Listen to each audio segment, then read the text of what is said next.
Hello there, ladies and gentlemen. This is Moletrap coming at you. I'm going to be doing Group C of the Lost Saga. The Lost Saga MSL of 2009. And this group is going to be Jangbi, Iris, and a couple other people. But Jangbi and Iris are playing the first game here. And it should be very, very interesting. I just want to let you know beforehand, I'm probably going to have to spoil some Pro League results for these guys recently. Just to kind of tell you how they've been doing. So if you don't want me to spoil Pro League stuff, then you might want to go watch the Pro League first, and then come back and watch these games afterwards. So that being said, I'm going to get into how these players have been playing.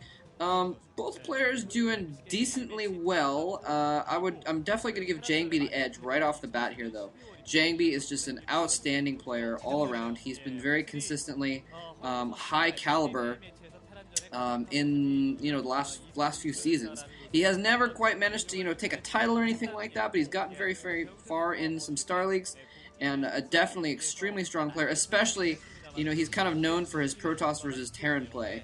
There were some times in the last couple seasons when he was widely regarded as the best Protoss versus Terran player in StarCraft, and I guess it's arguable that he's definitely at least in the top few of that right now. Yeah, actually, I'm not sure who else would be. I mean, maybe Stork, but Stork's been a little shaky lately.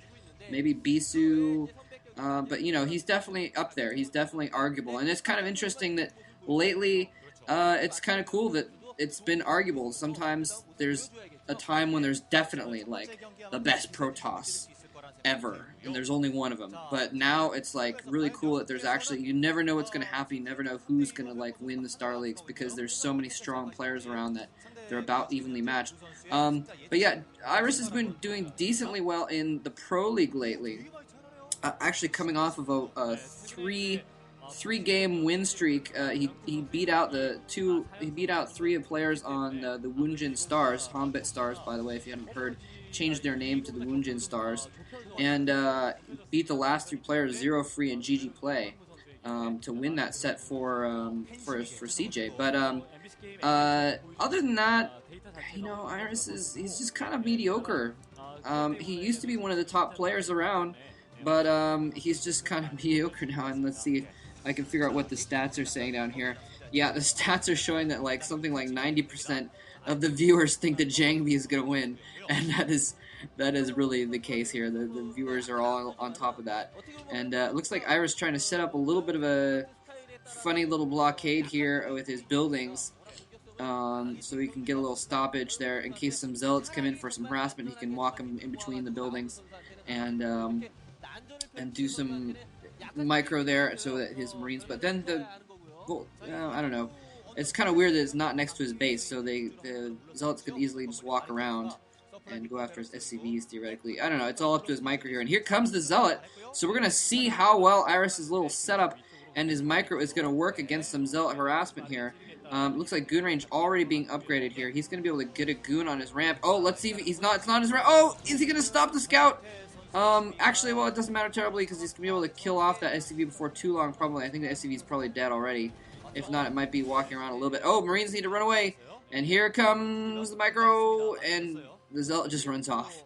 So Jangbi's just going to camp. And, oh, finishing off the SCV with a probe. Iris not paying attention to his SCV.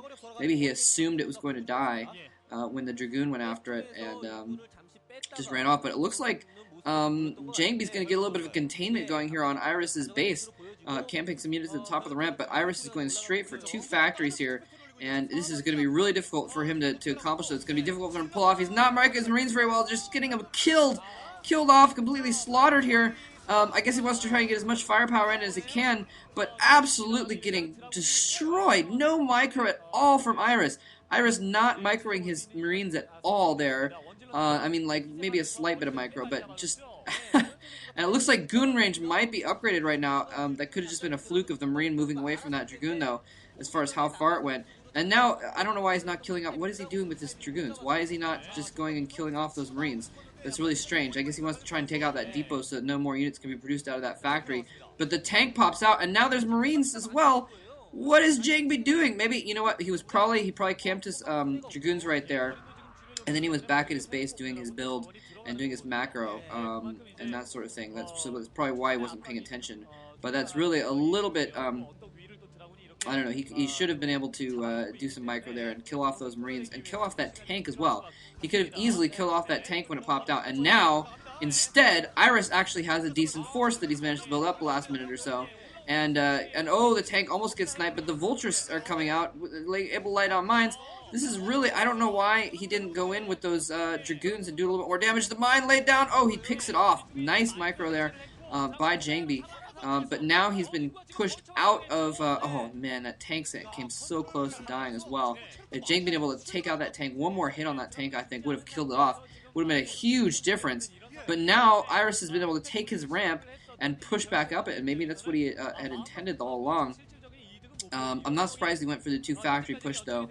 On this map, it's just so easy to get pinned into your base that you kind of need to go for a rush build. And uh-oh. Here we go. Jangbi doing some pretty standard micro. Oh, if he can kill the tank! Oh, one more hit on the tank! One more hit on the tank goes down! But in getting close enough to kill off the tank, he does get close enough to a mine that one of the Dragoons can see. Oh, no! 2 mines going off on another Dragoon. The third is very badly damaged, so he's going to have to cut back this attack now. These Dragoons, if he'd done a little tiny bit different micro there, a little bit better, he could have picked off those mines and still had a full 4 Dragoons there.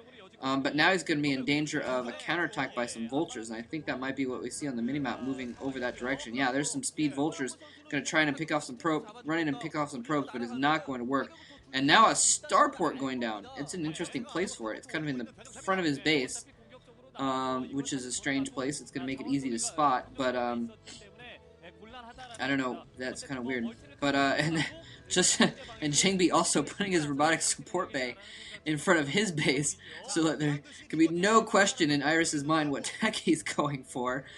Oh man! And although, even though that starport is in front of his base, I don't think Jangbi sees it at this point. So it's still kind of going to be a surprise. Probably going to go for some kind of a vulture drop with that control tower going down. A little bit late to try and go for any kind of cloak.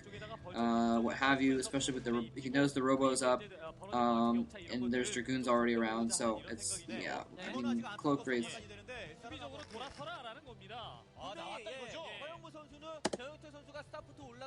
Sorry about that, someone my neighbor was yelling, and I didn't know if it was like one of my roommates getting home or something like that. So, that was a random, damn it, this is weird. All kinds of funny noises going on around me, so I'm sorry about that. By the way, I try and do commentaries like when my roommates aren't around, because, you know, it's a little rude for me to be yelling at my computer and everything when they're around and distracting them, especially since